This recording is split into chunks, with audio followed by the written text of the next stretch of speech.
Saint Martin নিয়ে সরকার সহ সংশ্লিষ্ট সব বাহিনী সতর্ক আছে। আওয়ামী লীগ সাধারণ সম্পাদক ওবায়দুল কাদের এই কথা জানিয়েছেন। রাজধানীর ধানমন্ডিতে ব্রিফিংয়ে কাদের বলেন, সেন্ট মার্টিন নিয়ে বিএনপি নেতারা অর্বাচীনের মতো মন্তব্য করছে, ছড়াচ্ছে গুজব।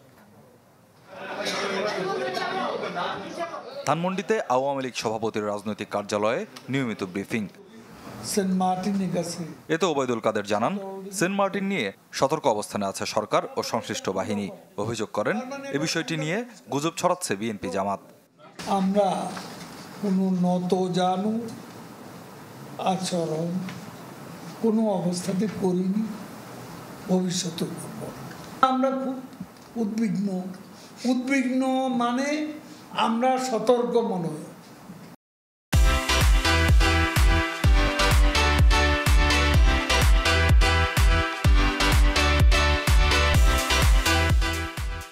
মনোযোগে আছি এবং আমাদের দায়িত্বপ্রাপ্তরা 24 ঘন্টায় তারা সতর্ক রয়েছে।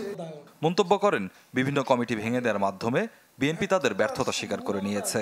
এভাবে কমিটি দেয়া অভ্যন্তরীণ গণতন্ত্র চর্চায় তাদের উদাসীনতা এবং অনীহার প্রমাণ। তারা ব্যর্থ বলেই এখন কাউকে সরিয়ে দিচ্ছে। ব্যর্থতার দায়টা, মূল দায়টা যা, তিনি রিমোট কন্ট্রোলে কাউকে সরিয়ে দিচ্ছেন, কাউকে পদায়ন করছে। এবারের ঈদযাত্রায় পদ্মা ও বঙ্গবন্ধু সেতুতে রেকর্ড পরিমাণ টোল আদায় হয়েছে বলে জানান ওবায়দুল কাদের। পদ্মা সেতুতে 5 কোটি এবং বঙ্গবন্ধু সেতুতে প্রায় 4 কোটি টাকা টোল।